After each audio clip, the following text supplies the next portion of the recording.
মামাবাবু, আপনি টাকার কথা কিচ্ছু ভাববেন না। পাগল হয়েছ?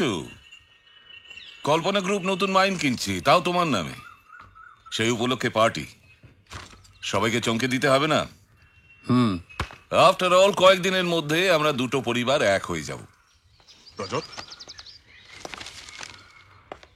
মালিনীর বিলগুলো কি পেমেন্ট হয়ে গেছে?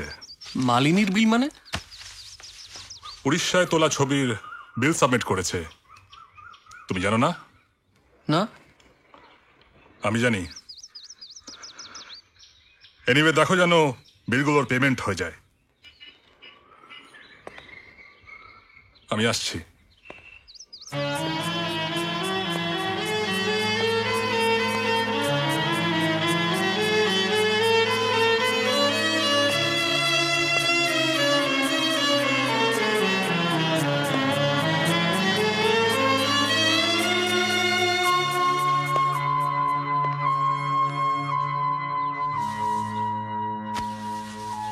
সব যাবে, সব যাবে। তোর এই মেয়ের জন্য মান সম্মান, এমনকি ব্যবসাপত্র সব লাটে উঠবে। আমি সত্যি ভাবতে পারছি না যে সামান্য এই কটা টাকার জন্যে টুকুর ভবিষ্যৎটাকে একেবারে ভেঙে চুরমার করে দেবে। কি করিনি তোদের জন্যে? পঞ্চু মারা যাবার পর থেকে আজ পর্যন্ত কোন কর্তব্যে অবহেলা করছি আমি? তুমি না থাকলে তো আমরা ভেসে যেতাম দাদা। শপার স্টপের সামনে। হ্যাঁ, ঠিক 5টায়। ওকে ওকে, বাই মামা।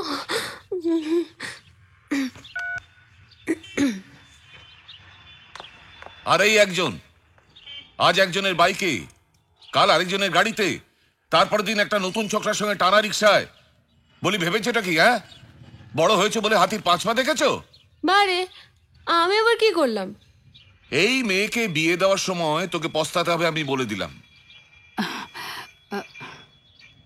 যাই হোক, টুকুকে বলিস এইসব বেয়াদবি আমি আর সহ্য করবো না। আর যদি পারিস এই দুটো মেয়েকে একটু শাসন করিস। আমি চললাম।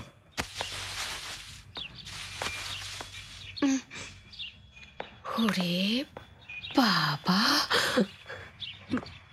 মা।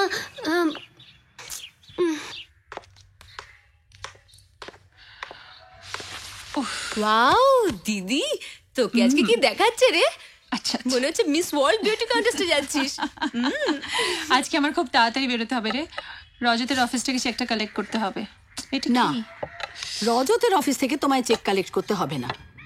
কেন চেক কালেক্ট করবো না কেন? আচ্ছা মা, তাহলে টেলিফোন বিল, ইলেকট্রিসিটি বিল এসব কি করে দেবো? আর আমি বুঝতে পারছি না রজতের অফিস থেকে হঠাৎ চেকটা কালেক্ট করবো না কেন, কারণটা কি? কারণ তোমার হবু শ্বশুর খুব ক্ষেপে গেছে তুমি বিল করে টাকা চেয়েছো বলে। শোনটুকু শুধু রজতের বাবা না, তোর মামা, আমি সব। আচ্ছা দেখ, 2 দিন পরে তুই ওদের বাড়িতে বউ হয়ে সংসার করতে যাবি। ওদের সঙ্গে এই সমস্ত ব্যবসায়িক সম্পর্ক দেখতে ভালো লাগে না। ওরা অন্যরকম ভাবতে পারে। ভাবলে ভাববে, আমি আমার নিজের সাথে বিসর্জন দিয়ে ওদের মনের মতো হয়ে উঠতে পারবো না। আশ্চর্য, তুই তো জানিস টুকু যে শ্বশুরবাড়ির সুখের কথা ভেবে সব বউকেই এটা করতে হয়। এটাই সংসারের নিয়ম। ভুলে যাস না দিদি, পতি পরম গুরু। আর তাছাড়া এই কটা টাকা না নিলে যে তোর কি এমন ক্ষতি হবে আমি কিন্তু বুঝতে পারছি না সত্যি।